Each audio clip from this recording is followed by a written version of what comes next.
I didn't expect my entire life to shift in a single breath. But that's exactly what happened the moment Dr. Nathan Keller looked at my ultrasound screen and went completely still. His office smelled like disinfectant and burnt coffee, the kind that sits too long in those metal pots, and the low hum of the fluorescent lights made everything feel even colder. I remember sitting there in my Marine Corps service uniform boots, polished collar straight, because no matter how sick I felt inside, I couldn't shake the discipline drilled into me since boot camp. Keller wasn't the excitable type. He had the weathered calm of a man who'd worked with soldiers for decades, the kind of doctor who'd seen enough trauma to never overact. But that day he frowned so deeply I saw the lines carve into his forehead, and he asked quietly, "Who treated you before this?" "My father," I said. "He's a doctor." He didn't nod. He didn't respond. He just went silent in a way that made the room feel smaller until he finally muttered, "We need to run some tests right away. What I'm seeing shouldn't be there." That was the moment I realized something was terribly wrong, and that the man I trusted most in this world might have been hiding the truth from me for years. People assume Marines are fearless. They think we walk through life without second-guessing anything. But the truth is, fear hits us the same as anybody else. It just tends to arrive in the quiet moments, not the battlefield. And that quiet moment hit me right there on that paper-covered exam table with the ultrasound gel still cooling on my neck. I'd gone in for a simple thyroid check. That's all it was supposed to be. I'd been tired for months, bone tired, the kind of exhaustion coffee can't fix. My hands trembled sometimes, and I felt my heart skip weird little beats like it was trying to get my attention. I chalked it up to deployment stress, long hours, maybe age, finally catching up to me. 31 isn't old by anyone's standards, but the military can age your body faster than time does. Still, something about my fatigue felt different, deep, wrong, almost hollow. My father, who'd been my doctor practically my whole life, brushed it off every time we talked. "Just overworked," he'd say. "Your labs are fine. Every Marine hits this wall eventually." He always sounded confident, too confident. But when my schedule finally aligned, I decided to get a second opinion at the base-affiliated clinic near Dayton. Nothing dramatic, just routine. I didn't expect trouble. I didn't expect the doctor to freeze like he'd just seen a ghost in my thyroid. And I definitely didn't expect to feel my faith in my own father start to unravel thread by painful thread. "Doctor." Keller cleared his throat and stepped back from the screen. He wasn't a tall man, but his presence filled the room steady, grounded the way older American men carry themselves when they've lived enough life to know what matters. "Sarah," he said. He insisted on using first names with service members. "I'm going to need you to answer this honestly. Has your father been managing your thyroid care entirely on his own?" I nodded. "Since I was a teenager." He exhaled slowly and motioned for me to sit up. I wiped the gel from my neck with one of those thin brown paper towels that never absorb anything. And for a moment the silence felt thick enough to choke on. "I'm concerned," he finally said. "What I'm seeing on this scan, it doesn't match the numbers your father recorded on your previous labs." "My previous labs?" I blinked at him. "I've never seen them. He always said he'd call if something was off." Dr. Keller's eyes sharpened at that. Not in a dramatic TV doctor way, just a subtle shift, like a man who recognizes a pattern he hoped he'd never see again. "Let me ask carefully," he said. "Did he ever suggest a biopsy or refer you to an endocrinologist?" I shook my head. "No," he said. "Everything was normal every time." That's when Dr. Keller stepped to his desk, pulled out a folder and laid a printout in front of me. A grayscale image, grainy, but clearly marked with a circle around a small shadow. It was in my thyroid, a mass, not large, but not supposed to be there. My breath caught, not because I thought it was cancer. I'm a Marine, but even Marines fear that word. But because this was the first time I had ever seen an image of my own health history that didn't come directly through my father. For the first time, the picture didn't match the story. "Doctor," Keller lowered his voice as if delivering bad news to a family member. "Sarah, this didn't grow overnight. I need to determine how long it's been developing and whether anyone has been monitoring it properly." The words "anyone" improperly cut deeper than he intended. My father was meticulous, controlling, yes, but always meticulous. He kept the town healthy for decades. He delivered babies, stitched up farmers, treated retirees. He was respected, trusted. People sent him Christmas cards and pies. My father wasn't the kind of man who made mistakes. Or so I thought. By the time I walked out of the clinic that afternoon, the Ohio air felt sharper, colder, even though it was late spring. Cars hummed down the highway, kids biked on the sidewalk, and life moved normally. But inside me, something had cracked open. Not a fracture, a shift. Doubt, real doubt, had taken root. And once doubt begins, it grows fast, maybe too fast. As I sat in my truck staring at the steering wheel, I realized something. If Dr. Keller was right, if this mass had been there for years, if my father had known, then this wasn't just about fatigue. This wasn't just medical, this was personal. And it was only the beginning. The next morning I felt a heaviness in my chest. Not fear exactly, but something quieter and sharper, like a slow turning gear catching on a tooth. I'd slept maybe 3 hours tossing and turning with every worst-case scenario my mind could conjure, when Dr. Keller's office called and asked me to return immediately for follow-up testing. The unease deepened. Base clinics didn't move quickly unless something was genuinely wrong. I arrived in my off-duty clothes, jeans, a worn Marines t-shirt, and a lightweight jacket. Part of me felt bare without the uniform. The other part felt relieved not to have anything reminding me of responsibility or rank. I was just a patient now, and maybe that was why everything felt so real. When I stepped into the examination room, Dr. Keller was already there, glasses perched low on his nose, reviewing paperwork, with the focused look of someone scanning for danger. He was older, early 60s, graying hair, the kind of sturdy Midwest posture that said he'd spent decades lifting patients he shouldn't have, and working shifts no sane doctor wanted. A man built from the same cloth as many older Americans listening to this story. Steady, reliable, shaped by responsibility. He looked up when I entered. "Sarah, good, we'll get started right away. No small talk, no easing into it." That alone was enough to put me on edge. A nurse drew more blood, 4 vials this time, and another performed a more detailed thyroid ultrasound. The room was quiet, except for the clicking of keys and the faint rhythmic hum of the machine.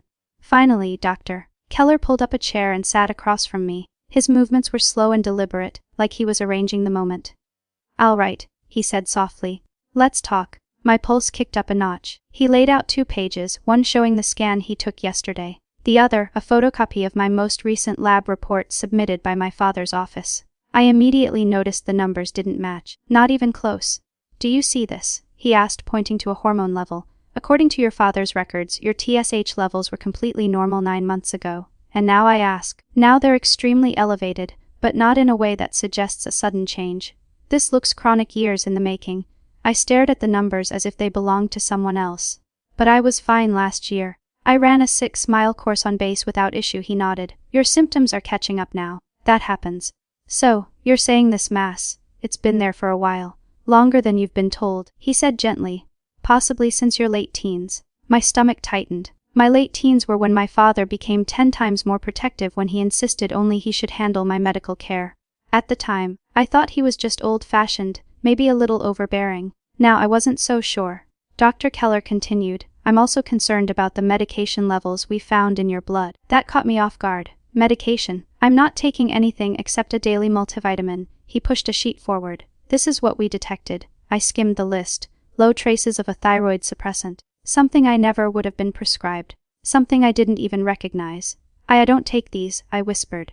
His eyes searched mine, cautious but unwavering. "Has your father ever given you injections at home, supplements? Adjusted your prescriptions himself?" Memories flickered. My father handing me little white pills to help with stress. Him insisting on reviewing my blood work before anyone else saw it. The way he always waved off my symptoms. Normal, all perfectly normal. And me obedient, trusting. I swallowed hard. He always said he'd take care of everything. Dr. Keller's jaw tightened, not in anger, but in recognition, like he'd seen this pattern before. "Sarah, I want to be careful with my words, but based on what I've seen so far, I'm concerned that your care hasn't been managed appropriately." I laughed once, a short, brittle sound. "That's a polite way of saying something's wrong." He didn't smile. "I'm a military doctor. I'm direct when I need to be. What happened here raises questions." He didn't have to say more. The weight of his meaning hung heavy in the room. Questions about my health, my treatment, and my father. He stood and opened the door. "Before we go further, there are 2 specialists I want you to see today, not next week." I nodded automatically, like my body was responding on instinct, while my mind drifted somewhere else, trying to process the enormity of what I'd heard. But the day had only begun. 2 hours later, after a CT scan, a full hormone panel, and a biopsy consult, I finally sat alone in the waiting room. It was quiet except for the occasional echo of footsteps or the soft crackle of a radio playing an old country song from the front desk. Older Americans filled most of the chairs. Veterans in ball caps embroidered with ship names. Women knitting blankets. A retired couple reading yesterday's newspaper. It was the kind of scene I'd grown up around. The kind that made me feel safe. But not today. Today, everything familiar felt foreign. I stared at the floor and whispered to myself, he wouldn't lie to me. not Dad. But doubt crept in like a cold wind through a cracked window. He'd always been controlling, always insisting he knew best, always intercepting calls from other doctors, always reminding me that he'd kept me healthy all my life. Maybe I had confused control with care. Or maybe he had blurred the line between the two. When Dr. Keller finally returned, he sat beside me, not across from me this time. A small gesture, but meaningful in a way older Americans would recognize as respectful, compassionate. "I know this is a lot," he said. "We'll get answers, but I need you to understand something." I looked up, bracing myself. He held my gaze with the steady seriousness of a man delivering hard truth. "This didn't happen overnight, and someone should have caught it years ago." The words settled over me like a heavy blanket. Not loud, not dramatic, but devastating in their quiet certainty. Someone should have caught it. Someone who had promised to protect me. Someone I trusted more than anyone. Someone who might have chosen not to. And I knew in that moment that whatever lay ahead, a reckoning was coming. Driving back to my hometown felt like slipping into an old pair of boots. Familiar shape, familiar smell, but suddenly too tight in all the wrong places. The Ohio highways stretched long and straight under a pale spring sun, and the farms passed by like frames from a memory I wasn't sure I wanted to revisit. I'd driven this same road 100 times. Growing up, windows down, radio, loud back when life was simple, and my father was the man I admired more than anyone. But now, every mile felt heavier, as if the landscape itself carried secrets. I rolled into town just before noon. The old grain silo still towered beside Route 23, and the diner still had its cracked neon sign flickering open. Even though it hadn't fully lit up since the late 90s, life moved slower here. People waved from their porches. Kids still biked without helmets, and every pickup truck had a story. My father's clinic sat on the corner of Main and Willow, a brick building with a faded blue sign that read Whitman Family Medicine. The parking lot was half full, just like always. Patients came from miles around, trusting him with everything from seasonal allergies to broken hearts. He'd been the town's doctor for almost 4 decades, long before electronic charts and telehealth appointments. Folks still brought him pies and knitted scarves during the holidays. And now I was here to look for answers that might tear that image apart. I parked across the street and watched the entrance for a long moment. A woman walked out holding a paper bag of prescriptions, smiling as if she'd just seen a trusted friend. 2 older men chatted outside the door, laughing about something I couldn't hear. Everything looked normal, too normal. Eventually, I walked inside. Immediately, the scent hit me. That familiar mix of disinfectant coffee and old magazines. I used to sit in this waiting room coloring pictures while Dad finished appointments. The green vinyl chairs were the same ones from my childhood. Even the fish tank in the corner still held the same tired-looking goldfish. Sarah, a receptionist, gasped, standing quickly. It was Mrs. Myers, the same woman who'd worked here since I was 8. "Well, bless your heart, we haven't seen you in ages." I forced a smile. "Good to see you too." She leaned over the counter and lowered her voice. "Are you home for long?" "Your father didn't say anything." "I'm just visiting," I replied. It wasn't a lie. I just didn't say why. I asked for copies of my records. Mrs. Myers didn't question me, didn't even blink. Just said she'd gather what she could and returned with a manila folder, so thin it felt like an insult. "This is all we've got in the system," she said. "All?" I echoed. She nodded. "Your father didn't do much digital filing back in the day. You know how he is old-fashioned. Old-fashioned, didn't explain missing pages or years with no blood work." When I opened the folder, I felt my breath hitch. There were gaps, big ones. Some years had nothing but brief notes. Routine check. Fine. Others had vague comments. Follow-up unnecessary. The charts looked sparse, incomplete, like someone had curated which pieces of my history were allowed to exist. "Mrs. Myers," I said slowly, "aren't there supposed to be more scans, more labs?" She frowned thoughtfully. "Your father handled most of your visits himself. He kept handwritten notes sometimes. Maybe those are still in his office. Can I look?" "Oh honey, you know the rules. Only staff and your father go back there." I nodded, though disappointment pulsed through me. I thanked her and stepped back out into the sunlight. If I wanted answers, I'd need to look elsewhere. I drove to the diner next. In small towns, truth travels fastest over coffee. The bell over the door jingled as I stepped inside. Old men in baseball caps turned their heads, recognized me, and raised their hands in greeting. "Back home." "Marine One called for a little while," I replied. I ordered a black coffee and took a stool at the counter. The waitress, Lydia, a woman in her late 60s who'd been working here since before I learned to walk, handed me my mug with a warm smile. "Haven't seen you in ages," she said. "Your daddy must be glad to have you home." I hesitated. "Actually, I haven't talked to him yet." She paused at that, then continued wiping the counter. "He's been worried about you, you know." I almost laughed, worried. Lydia leaned closer. Your father's a good man, Sarah. He's helped this town through everything. Flu seasons, farm accidents, births, losses. All of it. I know, I said quietly. But sometimes even good men make mistakes. She looked at me for a long moment, then sighed. We all got our flaws. But your daddy, he always meant well. Her words were kind, but they settled in my gut like a stone. Meant well didn't erase what Dr. Keller had found. Meant well didn't explain years of missing scans. Meant well didn't justify medication in my blood that I'd never knowingly taken. I decided to talk to someone who might have seen more. A retired nurse named Carol who'd worked with my father for over a decade. Her home was on the edge of town, a white farmhouse with peeling paint and wind chimes that clinked lazily in the breeze. When she opened the door, she blinked in surprise before pulling me into a warm hug. Sarah Whitman, my goodness, you're all grown up. We sat on her porch with glasses of lemonade. After a few minutes of catching up, I asked carefully, Carol, when you worked with my dad, do you remember him handling my tests himself? She stiffened just slightly, a subtle shift, but enough for me to notice.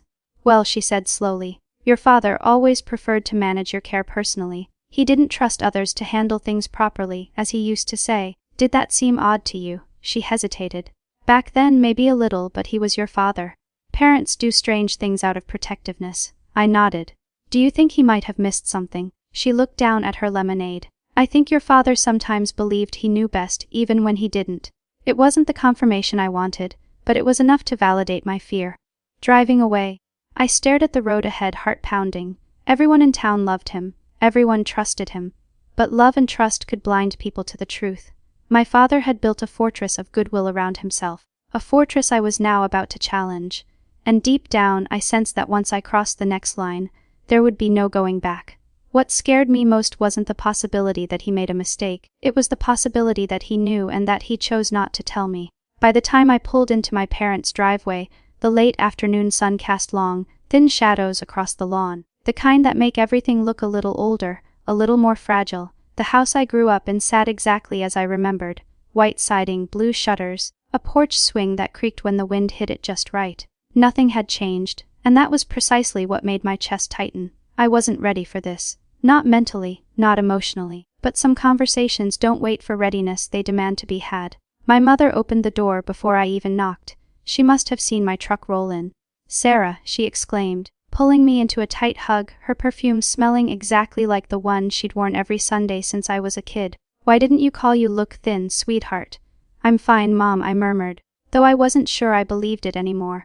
She stepped back, eyes scanning my face with the careful attention of a woman who measured love through worry. Your father's in his office. He's been working late these days. A lot of patients, you know. Yeah, I said softly. I know. Her smile faltered only a fraction, but enough to show she sensed something was off. Sarah, is everything all right? I forced a steady breath. I need to talk to Dad. She nodded slowly and stepped aside. My father's office door was cracked open. Inside, he sat at his desk, reading glasses perched on the tip of his nose as he reviewed charts. The soft yellow glow of his desk lamp gave the room a nostalgic warmth. But I saw something different now. Just how many secrets that light might have hidden, Dad. He glanced up and smiled the way he always did when I came home, proud, certain, unshakable. Sarah, what a surprise. Come here. I stepped inside and closed the door behind me. How have you been feeling? He asked casually, flipping a page. Still tired from the deployment. I told you overwork can do that. I sat across from him. Dad, I went to see another doctor. His pen stopped mid-stroke. Oh, he asked lightly. Why didn't trust my judgment? He chuckled as if it was a harmless joke. People these days always want second opinions. It wasn't like that, I said. I just wanted to check on some things. He shrugged. Well, I'm your doctor. You know, you could have come to me. That's the problem, I said quietly. His eyes finally lifted to mine, calculating but still calm. What did this other doctor suggest? He asked. He found something in my thyroid. A shadow crossed his expression. Not surprise, not panic, but something I couldn't quite place. I see, he said slowly. Ultrasounds often misinterpret nodules. It's not uncommon. He said, it's been there a long time. He didn't respond. And he said, my lab results don't match what you told me. His jaw tightened again just slightly, but enough for me to catch it. I leaned forward. Dad, did you know about the nodule? He exhaled through his nose. Sarah, you worry too much. I've handled your care for years, you're fine. That's not an answer. He set his pen down with deliberate slowness. You're my daughter. It's my job to protect you. You don't need the stress of every little abnormality. Every little. I stopped myself, my voice rising. "Dad, this isn't a rash, it's my thyroid," and he snapped, the warmth gone from his voice. I monitored it. "You hid it." He stood abruptly, pacing behind the desk. I saw his shoulders tense, the posture of a man who suddenly felt cornered. "I didn't hide anything. I made medical decisions based on what was best for you." "No." My voice trembled. "You made decisions without me. You kept me in the dark." He turned, eyes flashing with that mixture of authority and righteousness he'd worn my whole childhood, the kind that said he was always right. "I know more than you, Sarah. I've studied medicine for 40 years. I wasn't going to let you panic over something benign. But you didn't know it was benign." I knew enough. I stood slowly. "Did you give me medication without telling me?" His face hardened. "I adjusted your levels to stabilize symptoms. You medicated me." I whispered, "Without consent." He straightened, crossing his arms. "You wouldn't have understood. You were young, you're still young, I'm 31. I snapped, "I'm a Marine," so he scoffed. "The military doesn't make you a doctor, but it taught me to trust myself, something you never did." His eyes narrowed. "You're being dramatic." "No, Dad," I said, voice breaking. "I'm being honest." Silence stretched between us, thick, suffocating, lined with years of unspoken truth. "Finally," he said coldly, "if you file a complaint or try to ruin my name, the town won't side with you. They know me. They trust me." The words stung deeper than anything else he'd said, not because he was wrong, but because he believed it would stop me. "You really think this is about revenge?" I asked softly. "Isn't it?" he challenged. "No," I said. "It's about my health, my life, and your responsibility as a doctor." He said nothing. I grabbed the thin manila folder sitting on his shelf, my incomplete records. I held them up. "Where are the rest?" "They're not relevant." He muttered, "They're mine." He didn't reply. I opened the drawer of his filing cabinet. He lunged forward. "Sarah, don't." But I grabbed the files before he could stop me. Dozens of charts, scans, notes. Some of them mine, some of them shredded, some written in his neat handwriting, marking dates. I didn't remember medications I never agreed to. Symptoms he'd minimized, evidence he'd quietly ignored. I felt the betrayal like a sharp blow to the ribs. I turned toward him, tears stinging my eyes. "You had no right." He opened his mouth, but no words came. In that moment, something inside me shifted. Not anger, not hatred, just clarity. My father wasn't the man I thought he was, and I wasn't the child he still believed he controlled. I walked to the door. "You need to get help," I said quietly, "because no matter what you tell yourself, this isn't love and it isn't care." He looked smaller somehow, like the truth had stripped away the mask he'd worn his entire life. But I didn't look back. I stepped outside into the cool evening air, and for the first time in years, I felt my spine straighten. Not as his daughter, not as his patient, but as a woman reclaiming her own life. The breaking point had come. And now there was no turning back. I drove away from my parents' house with my father's files on the passenger seat, my hands gripping the wheel tighter than I should have. The sky had turned a soft lavender before fading into dusk, that fleeting moment when small towns like ours feel suspended in time. Porch lights flickered on. Dogs barked in distant yards. Somewhere someone was grilling dinner. Life went on exactly as it always had, but nothing felt the same. Back in my truck with those files staring at me like silent witnesses, the weight of it all pressed down. My father, my protector, my guide, the man who taught me how to ride a bike, tie knots, fold a flag, had been hiding pieces of my life from me, and for the first time, I realized I didn't know whether it was negligence, delusion, or something darker. I didn't sleep that night. Instead, I spread the files across the tiny dining table in my childhood bedroom, the one with the scuffed corners and faint scratches from where my dog used to rest his paws. The overhead light hummed, and I sifted through every chart, every date, every scribbled note. Some entries looked normal, but others, they made my stomach drop. One note dated when I was shadow persists. No biopsy recommended. Another when I was 22, thyroid levels rising, adjusted dosage. But I'd never been told about dosage adjustments. I had never taken medication knowingly. And if he had prescribed something, he didn't record it in a way that any other doctor could interpret. There were missing pages, random gaps, strange inconsistencies, and worse, test results that clearly should have prompted referrals, but never did. By dawn, I knew this wasn't just a father being protective. It was a pattern, a deliberate one. The next morning, I returned to Dr. Keller's clinic with the files tucked securely under my arm.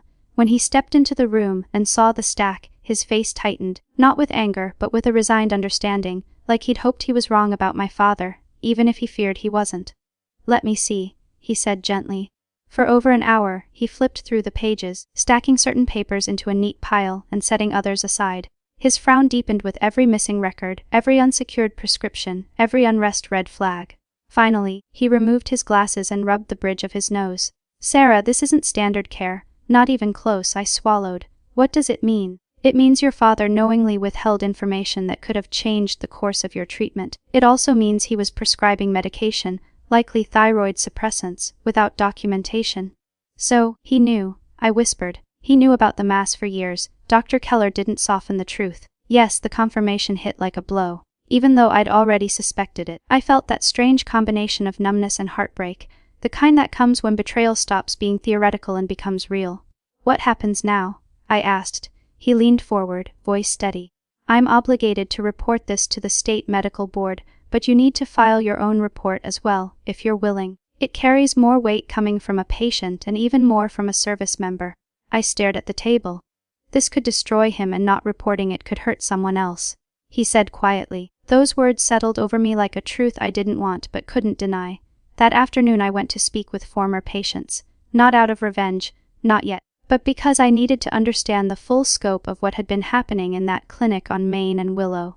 The first person I visited was Mrs. Danner, an elderly widow who lived alone with her cats. She'd always been like a second grandmother to me, slipping me cookies on Halloween, even when my parents said I'd had enough sugar.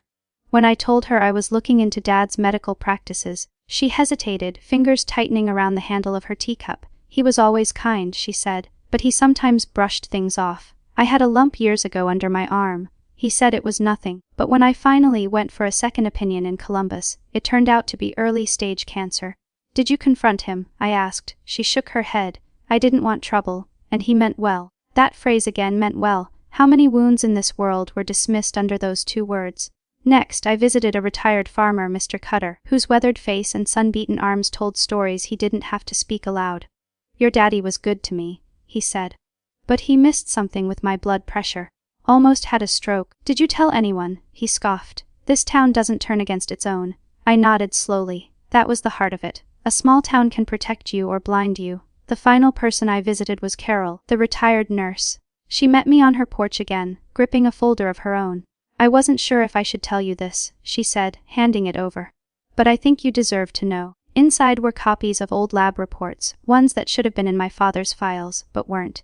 They showed rising hormone levels starting when I was 16, the age when my father suddenly insisted only he could care for me, the age he said other doctors wouldn't understand, the age he told me I was too sensitive to handle scary-sounding tests. I looked up at Carol, stunned. Why didn't you say anything? Her eyes filled with regret. Your father, he didn't like to be questioned.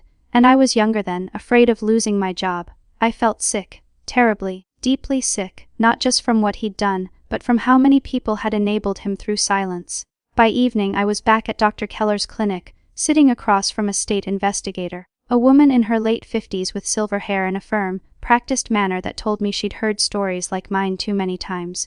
She listened quietly as I recounted everything, the missing files, the suppressed labs, the secret medication, the years of misdirection. When I finished, she closed her notebook slowly. Sarah, she said, this is serious. Your father's actions meet the criteria for gross negligence and potentially medical misconduct. My throat tightened, but I forced myself to nod.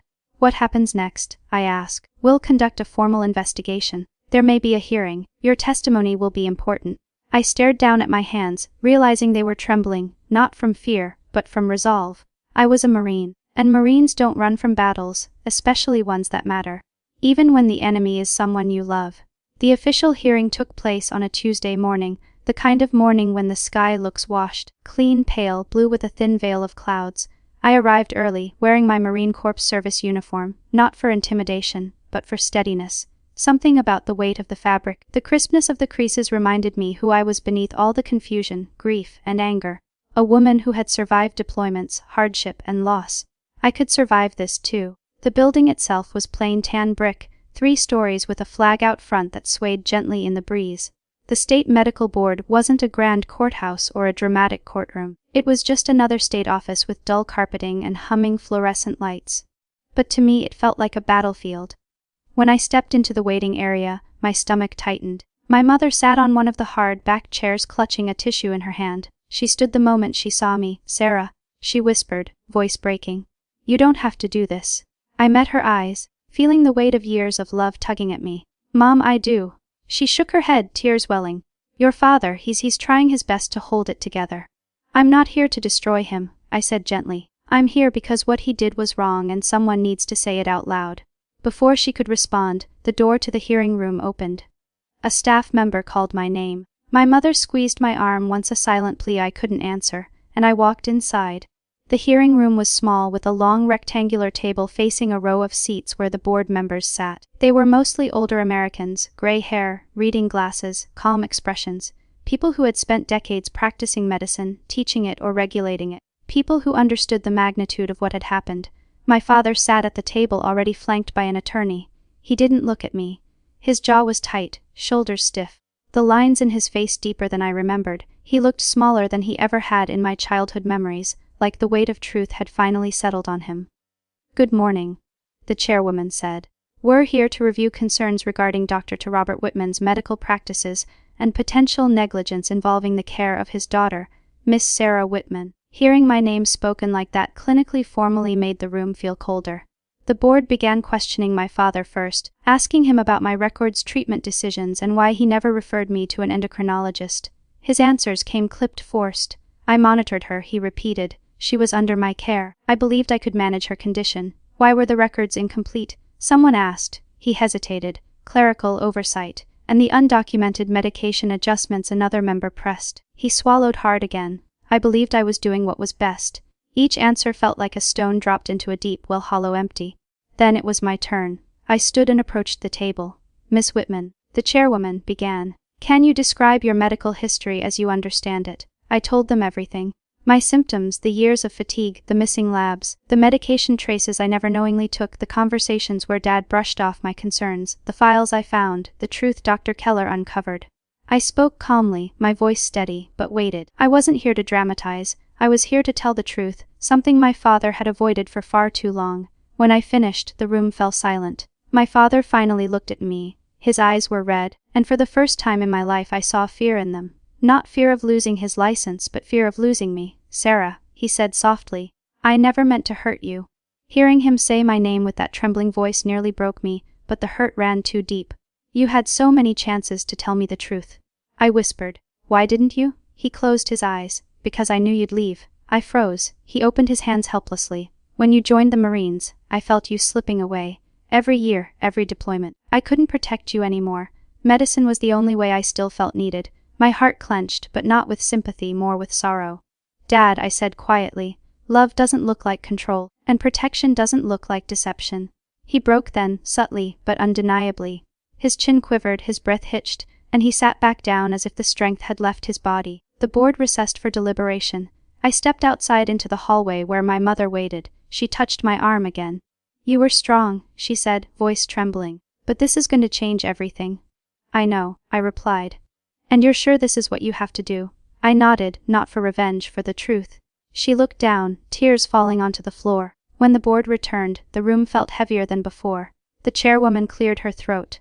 "After review, we are placing Dr. Robert Whitman's license under immediate suspension, pending further investigation." The gavel fell once soft but final. My father closed his eyes, shoulders collapsing inward. The room blurred for a moment as emotion hit me harder than I'd expected. This wasn't triumph. It wasn't vindication. It was grief. Deep, complicated grief. As people filed out, my father stood slowly. His attorney whispered something, but he didn't react. Instead, he walked toward me, hesitant, unsure. "Sarah," he murmured, "I never wanted this." I swallowed hard. "Neither did I. I did everything because I loved you," he insisted. "And I'm doing this because I love myself," I replied softly. For a moment we just stood there, two people in the wreckage of decades of belief, expectation, and silence. Then he nodded once, turned, and walked away. And for the first time in my life, I let him go.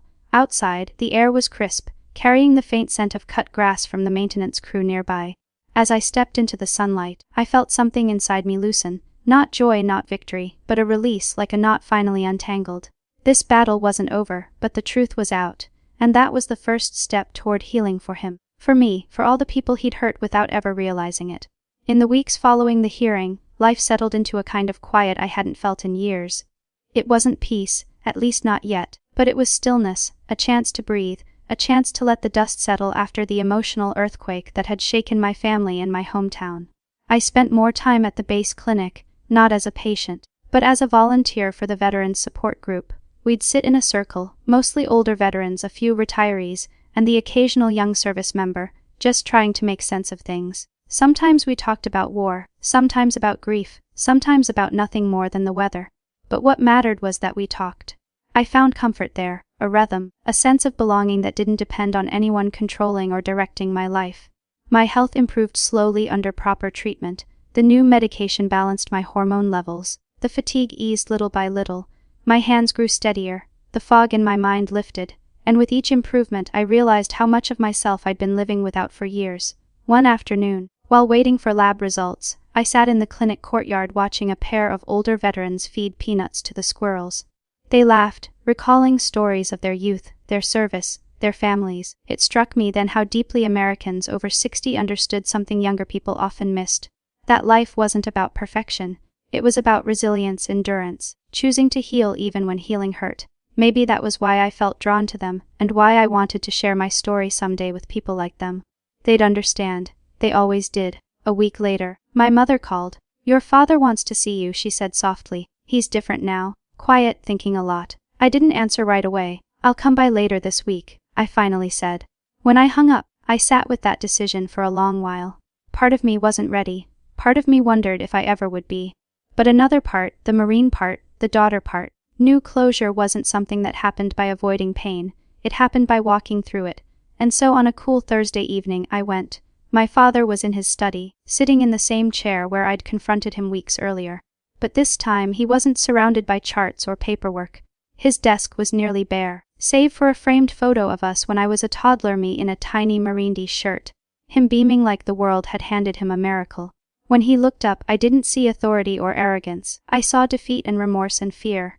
"Hi, Dad," I said quietly. He swallowed Sarah. Silence stretched, not the angry kind, but the fragile kind that comes before something honest. "I've been going to counseling," he finally said. "Your mother insisted and I agreed." I blinked in surprise. "That's good," he nodded, eyes shining with something heavy. "They told me I have a problem with boundaries, with control, with letting go." I sat across from him, hands folded. "Dad, why did you do it? Really?" He looked down at his hands. Hands that had held mine through fevers, scraped knees, heartbreaks. Hands that had also written prescriptions I never asked for and altered files meant to protect me. "When you joined the Marines," he said softly, "I was proud. So proud I cried. But I was terrified too. The world suddenly felt too big, too dangerous. I felt you slipping away from the small life I'd built. And I didn't know how to cope with that. So you tried to control my health?" I asked gently. He winced like the words physically hurt. "I thought if I could keep you close, keep you safe, I could still protect you. I convinced myself that ignoring certain things was helping you, that hiding them spared you worry." "Dad, that's not protection, that's fear." He nodded slowly. "I know, I see that now." There was a long pause. "I didn't want to lose you," he whispered, "but my way, it pushed you farther than I ever intended." Emotion rose in my throat. Complicated, tangled, bittersweet. "I'm hurt," I said honestly. "I'm angry. I'm disappointed, but I don't hate you." His eyes filled with tears. "I don't deserve your forgiveness." "Forgiveness isn't about deserving," I said. "It's about choosing not to carry the weight forever." He covered his face with his hands, shoulders shaking. I didn't reach out, not yet. But for the first time I felt compassion instead of rage. That was the beginning of our reconciliation. Not a dramatic embrace, not an immediate fix, but a quiet acknowledgement that we both had healing to do. Over the next few months we took slow steps. Occasional phone calls, short visits, honest conversations, sometimes painful, sometimes healing. We didn't avoid the past. We faced it piece by piece like sorting through a box of old memories. And strangely, it made us both stronger. My mother softened too. She admitted she'd turned a blind eye out of love and fear, not malice. And though I didn't excuse it, I understood it. Small-town families aren't perfect. Most aren't. But they try. And sometimes that trying is messy, imperfect, and deeply human. In time, I found purpose in helping other veterans, especially women, advocate for themselves medically. I spoke at local groups, visited VA centers, and helped service members understand the importance of second opinions, updated labs, and trusting their instincts. I didn't mention my father by name, but I didn't hide what happened either. It became part of my story, part of the lesson I carried forward.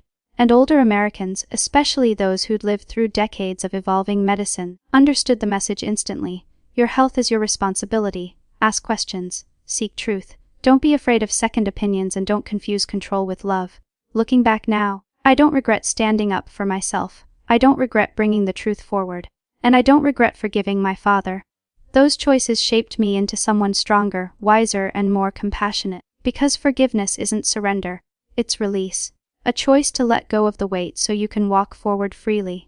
And if this story finds someone out there, someone who's been holding their breath, afraid to question, afraid to speak up, then I hope it nudges them gently toward courage. Because your voice matters, your health matters, your truth matters. And if my journey taught me anything, it's that healing, real healing, doesn't begin with anger, it begins with honesty. Thank you for listening to my story. If it resonated with you, share it with someone who might need it. And if you'd like to hear more stories like this about truth, courage, and the quiet strength inside everyday Americans, stay with me and subscribe for more.